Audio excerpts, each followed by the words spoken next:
கர்நாடக காட்டுல ஷேர் சிங் தன்னோட மனைவியோட வாழ்ந்து வந்தாரு. ஷேர் சிங்கோட சித்தப்பா பையன் சீதாவும் அவங்களோட தான் இருந்தாரு. ஒரு நாள் சிங்கத்தோட மனைவிக்கு குழந்தை பிறக்கிறதா இருந்தது.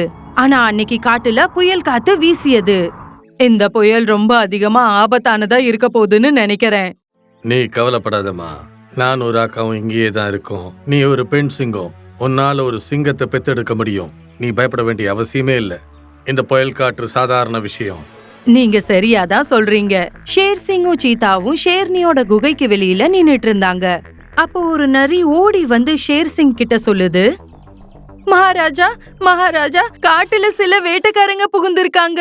அவங்க நம்ம விலங்குகள் எல்லாம் புடிச்சிட்டாங்க. நீங்க தான் வந்து ஏதாவது செய்யணும் மகாராஜா, சீக்கிரம் வாங்க.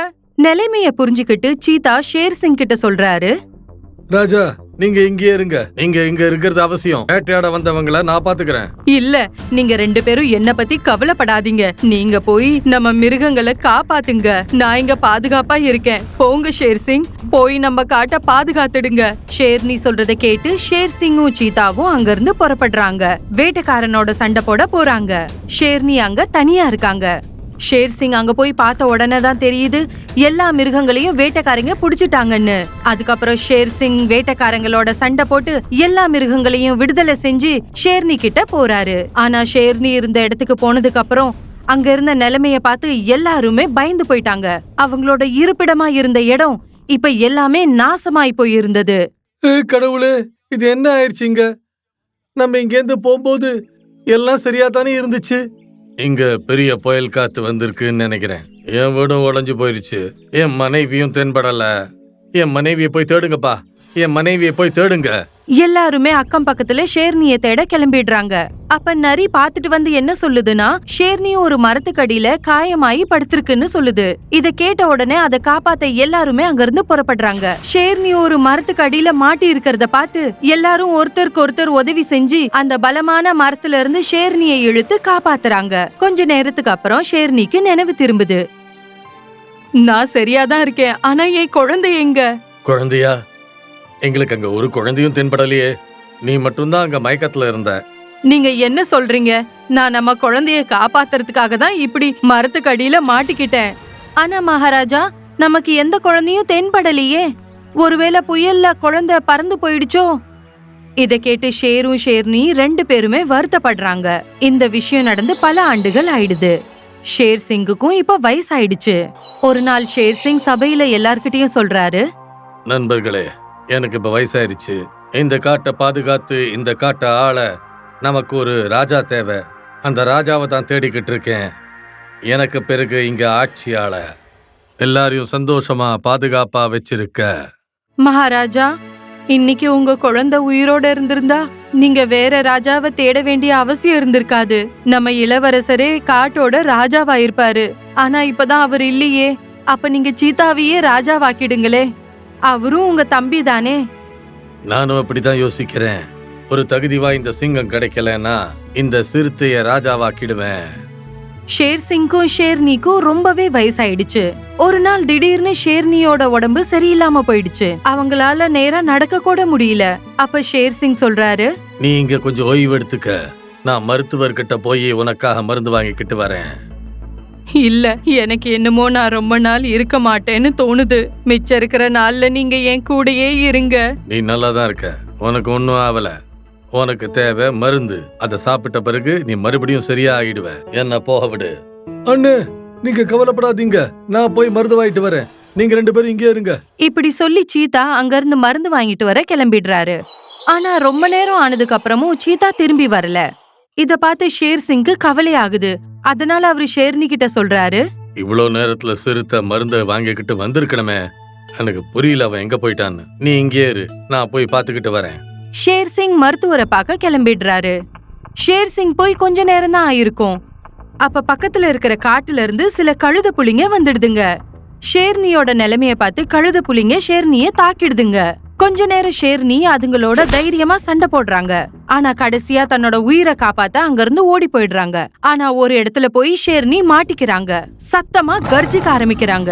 மறுபக்கம் ஷேர்னியோட கர்ஜிப்ப கேட்டு ஷேர் சிங் ஷேர்னி ஏதோ பிரச்சனையில மாட்டிட்டு இருக்குன்னு புரிஞ்சுக்கிறாரு. அவரு ஷேர்னிய நோக்கி ஓடுறாரு. ஆனா ஷேர்னி நாலா பக்கமும் கழுத புலியால சூழப்பட்டிருக்குன்னு பாக்குறாரு. கழுத புலி ஷேர்னிய தாக்கதான் இருந்தாங்க. அப்ப திடீர்னு ஷேர் சிங் கழுத புலிங்களுக்கு நடுவுல போய் நிக்கிறாரு. அதுக்கப்புறம் ரெண்டு பக்கமும் சண்டை ஏற்படுது. ஆனா கழுத புலிங்க வயசான ஷேர் சிங்க தாக்குறாங்க. ரெண்டு பேருக்குமே காயம் ஏற்பட்டுருது. ஷேர் சிங்கும் ஷேர்னிக்கும் ரொம்ப காயம் பட்டுருது. அதனால அவங்க கழுத புலியோட சண்டை கூட போட முடியல. அதனால ரெண்டு பேருமே தான் மரணத்தை ஏத்துக்கிட்டாங்க. ஒருவேளை நம்ம மகன் உசுரோட இருந்தா நம்மள காப்பாத்திருப்பான். ஆமா, இப்படி வயசான காலத்துல நம்மள இப்படி இறக்க விட்டுருக்க மாட்டான். அதே நேரத்துல அங்க ஷம்சேர் சிங் வராரு. நில்லுங்க, யாராவது இவங்களை அடிச்சீங்க, நான் ஒருத்தரையும் சும்மா விட மாட்டேன். உன்னோட மிரட்டல் நாங்க பயப்பட மாட்டோம். வாங்க, முதல்ல இவனையா சாப்பிட்டு தீப்போம். எல்லா கழுத புலிங்களும் ஷம்ஷேர் சிங்க தாக்க முன்ன வராங்க. அப்ப ஷம்சேர் சிங் சொல்றாரு, என்னை பத்தி எனக்கு கவலையே இல்ல. நான் செத்தாலும் சரி, உசுரோட இருந்தாலும் சரி. ஆனா என்னை எவன் முதல்ல தாக்குவீங்களோ அது உசுரோட இருக்காது. சொல்லுங்க, யாரு என்ன முதல்ல தாக்க போறீங்க? ஷம்ஷேர் சிங்கோட அச்சுறுத்தலை கேட்டு கழுத புலிங்க யோசிக்க ஆரம்பிக்கிறாங்க. டேய் போடா, போய் முதல்ல இவனை கொல்லு. இல்ல, முதல்ல நீ போ, அதுக்கப்புறம் நான் அவனை அட்டாக் பண்றேன். நீ கேட்கல இவன் என்ன சொன்னான்னு? யார் இவனை முதல்ல அட்டாக் பண்ணுவாளோ அவனை தீர்த்து கட்டுவாங்கிறான். எனக்கு கொஞ்சம் பயமா தான் இருக்கு. அதனால நான் முதல்ல அட்டாக் பண்ண மாட்டேன். எல்லா கழுத புலிங்களும் ஷம்ஷேர் சிங்க தாக்க பயப்படுறாங்க. என் தலை சூடாயிடுச்சு. சீக்கிரமா இங்க இருந்து கிளம்புங்க, போங்க சீக்கிரமா. ஷம்ஷேர் சிங்கோட கர்ஜிப்ப கேட்டு எல்லா கழுத புலிங்களும் அங்கிருந்து ஓடிடுறாங்க. அதுக்கப்புறம் ஷம்ஷேர் ஷேர்னியும் ஷேர் சிங்கையும் தான் கூட கூட்டிட்டு போறாரு. அவங்க ரெண்டு பேருக்கும் சிகிச்சை செய்யறாரு. கொஞ்ச நாள் கழிச்சு ரெண்டு பேரும் குணமாயிடுறாங்க. அப்ப ஷேர்னி சொல்றாங்க, எங்க உயிரை காப்பாத்தினதுக்கு ரொம்ப நன்றி கண்ணா. இன்னைக்கு என் மகன் உயிரோட இருந்திருந்தா அவன் உன்ன மாதிரி தான் இருந்திருப்பான். நான் உங்க மகன் போலதான். எனக்கு அம்மா அப்பா கிடையாது. நான் கரடி மாமாவை தெருவுல சந்திச்சேன். அவர் தான் என்ன வளர்த்தாரு. இத பாருப்பா, உன்னை பார்த்து எங்களுக்கு எங்க மகன் நினைவு வருது. நீ எங்க கூட எங்க சபைக்கு வரையா? கண்டிப்பா அரசே, நான் கண்டிப்பா வரேன். ஷம்ஷேர் ஒத்துக்கிட்டதுக்கு அப்புறம் ஷேர் சிங் அவரை தன்னோட தர்பாருக்கு கூட்டிட்டு போறாரு. பிறகு எல்லா மிருகங்களையும் கூப்பிட்டு சொல்றாரு, கேளுங்க நண்பர்களே, இதுக்கப்புறம் இந்த காட்டோட ராஜா ஷம்ஷேர் சிங். அவன் ரொம்பவே நல்லவன். என் குடும்பத்தை தன் குடும்பமா நினைச்சுக்கிறவன். எனக்கு இத போல ராஜா தான் தேவை. இத கேட்ட எல்லா மிருகங்களும் சந்தோஷத்துல ஆட ஆரம்பிக்கிறாங்க. ஆனா ஒரு பக்கம் கோவமா சீதா ஷேர் சிங் கிட்ட சொல்றாரு, நீங்க இவனை எப்படி ராஜாவாக்குனீங்க? என்ன ராஜாவாக்குவீங்கன்னு சொன்னீங்களே? யாரு ராஜாவாகணும் இல்லங்கிற விஷயத்த இந்த காட்டு மிருகங்கள் தீர்மானிக்கும். நண்பர்களே, ஒருவேளை என்னுடைய இந்த முடிவுல உங்களுக்கு இஷ்டம் இல்லைன்னா இப்பவே சொல்லுங்க. எல்லா மிருகங்களும் ஷம்ஷேர் சிங் ராஜாவா ஆகிறத பார்க்க விரும்பினாங்க. அதனால யாருமே சீதா பக்கம் பேசல. இதனால சீதாக்கு ரொம்பவே கோவம் வந்தது. அப்புறம் கோவத்துல கர்ஜிக்க ஆரம்பிச்சது. சரி, இதுதான் உன்னோட முடிவுனா வேற வழி இல்ல. வாங்க நண்பர்களே. சீதா கர்ஜித்த உடனே அங்க நிறைய கழுத புலிங்க வர ஆரம்பிச்சதுங்க. எல்லாரையும் சூழ்ந்துடுச்சுங்க. நீங்க எல்லாரும் என்ன ராஜாவை ஒத்துக்கிட்டீங்கன்னா இந்த ஹைனாக்கள் எல்லாம் இங்க இருந்து போயிடுவாங்க. இல்ல நான் ஷேர் சிங்க கொன்னு நான் ராஜாவாயிடுவேன். ஒருவேளை நீங்க ஷம்ஷேர் சிங்க தான் விரும்பினா நான் ஷேர் சிங்கோட மகனை கொன்னுடுவேன். அதுக்கப்புறம் நீங்க எல்லாரும் என்ன ராஜாவை ஒத்துப்பீங்க. சீதா சொன்னதை கேட்டு ஷேர் சிங்கும் மற்ற மிருகங்களும் திகைச்சு போயிடுறாங்க. அப்ப ஷேர் சிங் சொல்றாரு, என்ன சொன்ன நீ? என் மகனை கொன்னுடுவியா? அவன் உசுரோட இருக்கானா? சொல்லு, அவன் எங்க இருக்கான்? சொல்லு எங்க இருக்கான்னு. அவன் உசுரோட இருக்கான். அன்னைக்கு ராத்திரி எல்லாரும் உங்க மனைவியை தேடிக்கிட்டு இருக்கும் பொழுது உங்க குழந்தை எனக்கு கிடைச்சது. ஆனா இந்த குழந்தை வருங்காலத்துல ராஜாவாகணுங்கிறத நான் விரும்பல. அதனால அத ஒரு கரடியோட குகையில தூக்கி போட்டுட்டேன். நான் நினைச்சேன் அந்த கரடி அதை கொன்னு சாப்பிட்டுருக்குன்னு. ஆனா அந்த குழந்தையோட தலையெழுத்த பாரு.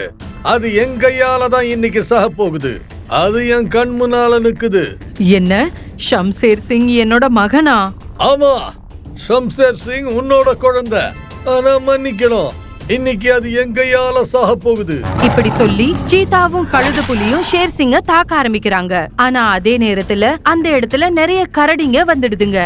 ஏய், யாராவது என் குழந்தை இல்ல ராஜா இல்ல ராஜாவோட மனைவி மேல கைய வச்சீங்கன்னா உங்க எல்லாரையும் தீர்த்து கட்டிடுவேன். போங்க இங்கேருந்து போங்க. அதுக்கப்புறம் எல்லா கரடிங்களும் எல்லா கழுத புலிங்கள தாக்க ஆரம்பிச்சிடுதுங்க. அதுக்கப்புறம் எல்லா கழுத புலிங்களும் பயந்து போய் அங்க இருந்து ஓடி போயிடுறாங்க. ஆனா சீதா தலை குனிஞ்சு அங்கேயே நிக்கிறாரு. சொல்லுங்க அரசே, இந்த சிறுத்தைய என்ன செய்ய? இவன் செஞ்சதெல்லாம் பொறாமையில செஞ்சிருக்கான். ஆனா இவன் என் தம்பி, நான் இவனை மன்னிக்கிறேன். ஷேர் சிங்கோட மன்னிப்ப கேட்டு சீதா ரொம்பவே வெக்கப்படுறாரு.